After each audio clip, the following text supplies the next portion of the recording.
Hi, welcome to my YouTube channel. നമ്മുടെ കുഞ്ഞിനെ നേടാനുള്ള IVF യാത്രയിലെ ഏറ്റവും അവസാനത്തെ പ്രോസസ്സാണ് എംബ്രിയോ ട്രാൻസ്ഫർ അല്ലേ. ഇന്ന് മിക്ക ഹോസ്പിറ്റലിലും ഡോക്ടേഴ്സ് ഫ്രോസൺ എംബ്രിയോ ട്രാൻസ്ഫറാണ് സജസ്റ്റ് ചെയ്യാറുള്ളത്. ഫ്രോസൺ എംബ്രിയോ ട്രാൻസ്ഫർ എന്നത് മുൻപ് സൃഷ്ടിച്ച എംബ്രിയോകളെ ഫ്രീസ് ചെയ്ത് വെച്ച് പിന്നീട് ഗർഭാശയത്തിലേക്ക് മാറ്റുന്ന പ്രക്രിയയാണ്. ഇത് ചെയ്യുമ്പോൾ രണ്ട് രീതിയിലാണ് നമ്മൾ മെയിൻലി ഫ്രോസൺ എംബ്രിയോ ട്രാൻസ്ഫർ ചെയ്യാറുള്ളത്. ഒന്ന്, മരുന്നുകളിലൂടെ എൻഡോമെട്രിയം തയ്യാറാക്കുന്ന ഹോർമോൺ സൈക്കിൾ വെച്ചും അല്ലെങ്കിൽ ശരീരത്തിലെ സ്വാഭാവിക ഓവുലേഷൻ പിന്തുടരുന്ന നാച്ചുറൽ സൈക്കിൾ വഴിയും ആയിരിക്കും. ഇന്ന് നമ്മൾ പറയുന്നത് natural cycle frozen embryo transfer എങ്ങനെയാണ് നടക്കുക എന്നതാണ്. നാച്ചുറൽ സൈക്കിളിൽ സ്ത്രീയുടെ ശരീരത്തിൽ സ്വാഭാവികമായി നടക്കുന്ന ഓവുലേഷൻ ട്രാക്ക് ചെയ്ത് പതിവായി നമ്മൾ അൾട്രാസൗണ്ട് സ്കാൻ വഴി ഫോളിക്കിൾസിൻ്റെ വളർച്ച മോണിറ്റർ ചെയ്യും, രക്തപരിശോധന എന്നിവ ചെയ്യും. പ്രൊജസ്ട്രോൺ, LH സർജ് കൂടുന്നുണ്ടോ, P4 പോലെയുള്ള ബ്ലഡ് ടെസ്റ്റ് ചെക്ക് ചെയ്യും. അതുപോലെ തന്നെ ഓവുലേഷൻ സംഭവിച്ചു കഴിഞ്ഞാൽ ശരിയായ സമയത്ത് എംബ്രിയോ ഉഷ്ണമാക്കുകയും ഗർഭാശയത്തിലേക്ക് മാറ്റുകയും ചെയ്യുന്നു. ഇതാണ് natural cycle frozen embryo transfer എന്ന് പറയുന്നത്. ഞാൻ ഈ ഒരു പ്രോസസ്സിലൂടെ കടന്നുപോയൊരു വ്യക്തിയാണ്. അപ്പം എൻ്റെ അനുഭവം എങ്ങനെയായിരുന്നു എന്ന് വെച്ചാൽ, ആദ്യം എനിക്ക് HRT സൈക്കിൾ ആയിരുന്നു എംബ്രിയോ ട്രാൻസ്ഫർ. പിന്നീട് രണ്ടാമത് ചെയ്തത് നാച്ചുറൽ സൈക്കിളിലായിരുന്നു. ഈ നാച്ചുറൽ സൈക്കിളിൻ്റെ ഗുണം എന്ന് പറയുന്നത് കുറച്ച് മരുന്നുകൾ മാത്രം മതിയായിരിക്കും. നമ്മൾ HRT സൈക്കിൾ വരുമ്പം പ്രൊജസ്ട്രോൺ ഇഞ്ചെക്ഷൻസ്, അങ്ങനെ പല ടൈപ്പ് ഇഞ്ചെക്ഷൻസ്, എക്സ്ട്രാ നമ്മൾ മരുന്നുകളും എല്ലാം കഴിക്കേണ്ടി വരും. എക്സ്പെൻസ് നല്ല കൂടുതലായിരിക്കും. എനിക്കൊക്കെ ആദ്യം HRT സൈക്കിളിൽ ഒരു 10,000 രൂപ തന്നെ മരുന്നിന് വേണ്ടി മാത്രം ആയിട്ടുണ്ട്.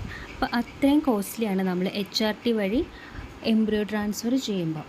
പിന്നെ എൻ്റെ ഫുൾ നാച്ചുറൽ സൈക്കിൾ പ്രോസസ്സ് എങ്ങനെയായിരുന്നു എന്ന് പറയുന്നത്, ആസ് യൂഷ്വൽ നമ്മളോട് പീരീഡ്സിൻ്റെ സെക്കൻഡ് ഡേ ഹോസ്പിറ്റലിൽ ചെല്ലാൻ പറയും.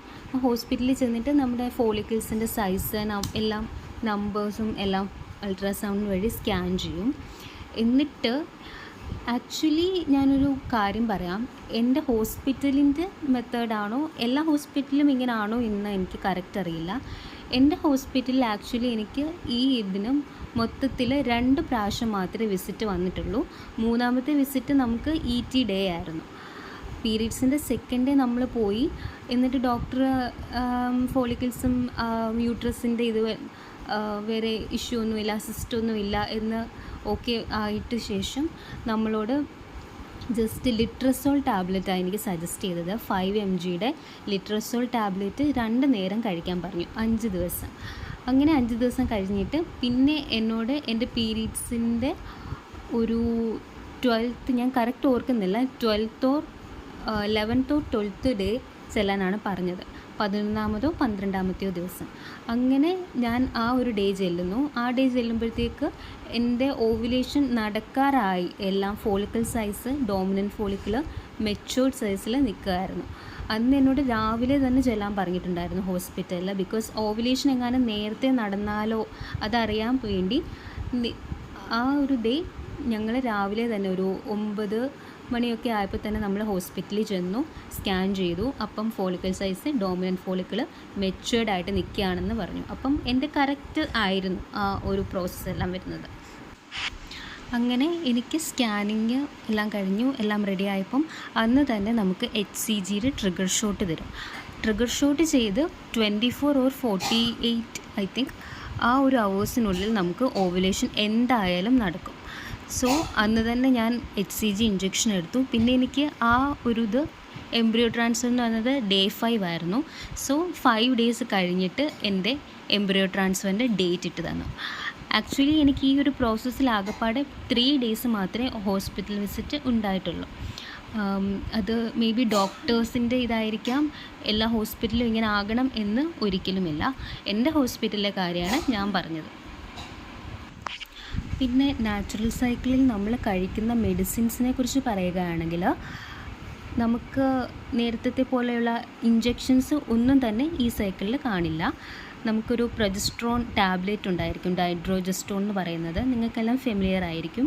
അതുപോലെ തന്നെ ഫോളിക് ആസിഡ് ഉണ്ടായിരിക്കും, പിന്നെ ഒരു വൈറ്റമിൻ സി ടാബ്ലറ്റ് ഉണ്ടായിരിക്കും, പിന്നെ പ്രൊജസ്ട്രോണിൻ്റെ നമ്മൾ ഉള്ളിൽ വെക്കണ ഒരു ടാബ്ലറ്റ് ഉണ്ടല്ലോ, അത് ആക്ച്വലി എനിക്ക് ഫസ്റ്റ് എംബ്രിയോ ട്രാൻസ്ഫറിൽ അലർജി ഉണ്ടായി ആ ടാബ്ലറ്റ് വെച്ചപ്പോൾ. അപ്പോൾ എനിക്ക് സെക്കൻഡ് നാച്ചുറൽ സൈക്കിൾ അത് സജസ്റ്റ് ചെയ്തിട്ടില്ല.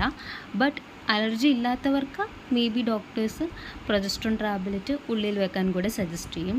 പിന്നെ നമ്മുടെ HRT സൈക്കിളിലെ ജെല്ലുണ്ടല്ലോ, അതൊന്നും നമുക്ക് നാച്ചുറൽ സൈക്കിളിൽ ആവശ്യമില്ലായിരിക്കും.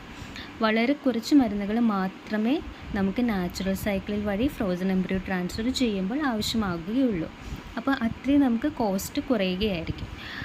പിന്നെ അടുത്തത് പറയാനുള്ളത്, ഇത് നാച്ചുറൽ സൈക്കിൾ വഴി എല്ലാവർക്കും സാധ്യമാകുമോ എന്നതാണ്. ഓവുലേഷൻ തകരാറുകളുള്ളവർക്ക് ഒരിക്കലും നാച്ചുറൽ സൈക്കിൾ എംബ്രിയോ ട്രാൻസ്ഫർ സാധ്യമല്ല.